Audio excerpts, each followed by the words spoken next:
channel, Sweet Dazzling Becca. This is a summer shirt collaboration, week number 4. Wow, that's going by so fast. For this week, I don't have a weigh-in. I forgot to weigh in on Friday, but I will be weighing in for Monday, so I will have a weigh-in for week 5.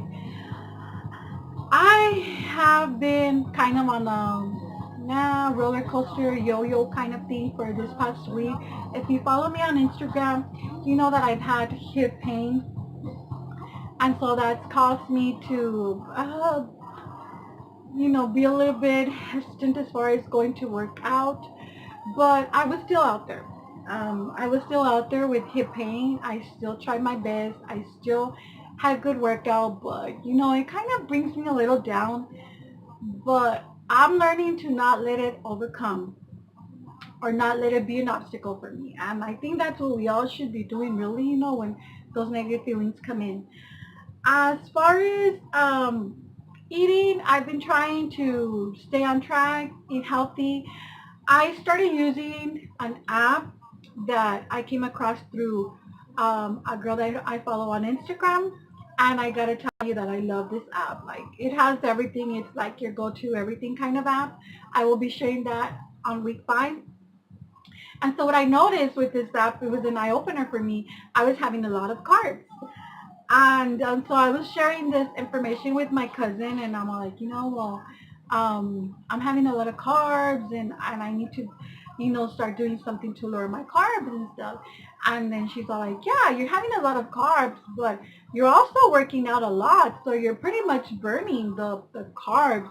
It's not like, you shouldn't be worried about it. So she's right. Maybe I shouldn't be worrying about it because, I am working and I am burning these calories out, but I'm just trying to research for lower carb intake to know how much carbs I should be having, according to wanting to lose weight and my weight and stuff like that. And I just go based off on what I found on Google, and I know Google might not even be the best go-to, because there's so much information out there. But if there's a carb um, expert out there and you recommend a certain amount of carbs that I should be having, by all means, please comment and let me know. I really, really appreciate that information.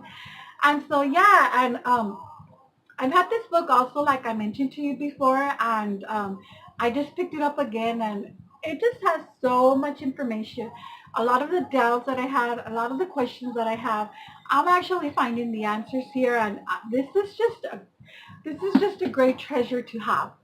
And I'm really happy that I have this in hand because it's just helped me in so many areas with information on food, with information on fitness, with information on my mind, with information on faith and friendships.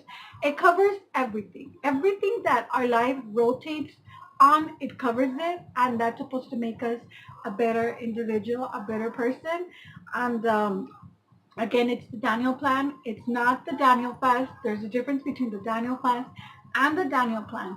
I guess it's based kind of like its focus is on Daniel from the Bible, from the Daniel fast, so that we could be Daniel strong. And I guess the core of it is based on him, but it just has a lot of great information. I highly recommend this book, and I just been digesting into this book, and I hope to share some of this information with you soon. And so, yeah, no weighing for this week. I had gained 2 pounds sometime last week, but I'm not really worried about it because I also dropped the percentage on my body fat, which is what I'm aiming for, to drop my body fat. And so, yeah, I'm not feeling discouraged. I'm feeling really great, actually. I'm having a lot of people compliment on how great I look, on how much weight I've lost, and that is my greatest motivation, because I don't have to rely on the scale to tell me that I'm having great results. My best motivation are the people that know me and have seen me on my heaviest, and then telling me that I'm doing really great. that motivates me to keep going, and I know that I'm doing something good. And so yeah, I've just been, creating my workout plans, so I can be ready and I don't have to wake up like on Monday morning and be like, what am I going to do today? What am I going to work out? What am I going to eat? So I'm trying to plan.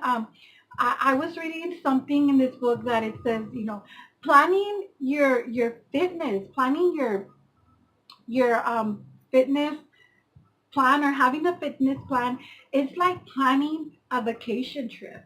You know, if you do your planning accordingly and very detailed, you're going to have a great trip regardless of any obstacles that might come up, or any inconvenience that might come up. That trip is still going to be very fabulous because, you have everything very organized, versus not having a planned trip, or planning ahead, or planning every detail. If any little thing arises that might be an obstacle, or an inconvenience, that's just gonna wreck your plan, because you didn't plan your trip how you were supposed to. You didn't put enough detail into it. You didn't put enough effort into it. And you should, because I mean, especially if it's a family trip, you want it to be the most memorable trip, right? So that is exactly the same thing with planning our fitness. If we do it correctly, if we plan it very detailed, we are going to have successful results. But if we don't plan it, if we just go day by day and say, okay, maybe today I'll do this, or maybe today I will eat this, or maybe I will try this, we are going to put ourselves up for failure. So just think about that, just the way you would plan a great family trip, in advance, maybe a year, 2 years in advance. That is the way you should be planning your fitness structure, your fitness plan, your meal plans. That is exactly the same way, so that you can be successful in achieving your goals. And that is something that I learned by reading this book. And I hope it helps you, and I hope you think about it. And yeah, so without that being, the question of the week was, what are your go-to favorite recipes? I don't have really any favorite recipe that, I can recommend or anything like that. My breakfast one would definitely have to be my green smoothies. If you follow me on Instagram, you know that I have my green smoothie every day. Spinach, coconut milk, oatmeal, peanut butter for my protein, fruit if I have fruit on hand. And as far as lunch and dinner, I would definitely say that if I had a recipe to go through, it would have to be chicken. Any type of chicken, whether baked, grilled, fried, maybe if I fry or baked in the oven. There you go. And I think you can also fry chicken in the oven as well. It's a healthier option. With brown rice, steamed rice is my favorite, but if I'm going for a healthier option, it would have to be brown rice or quinoa. And steamed vegetables, broccoli definitely, mixed vegetables, frozen mixed vegetables, or you can do your veggies in the oven, bake your veggies in the oven. Asparagus are great in the oven, Brussels sprouts, sweet potatoes, red potatoes, regular potatoes. Yes, I know they're carbs, but they're great in the oven with seasoning, your any type of seasoning that you like, and any type of cooking spray over them. Those are great with lunch or dinner. And turkey. I would also recommend turkey.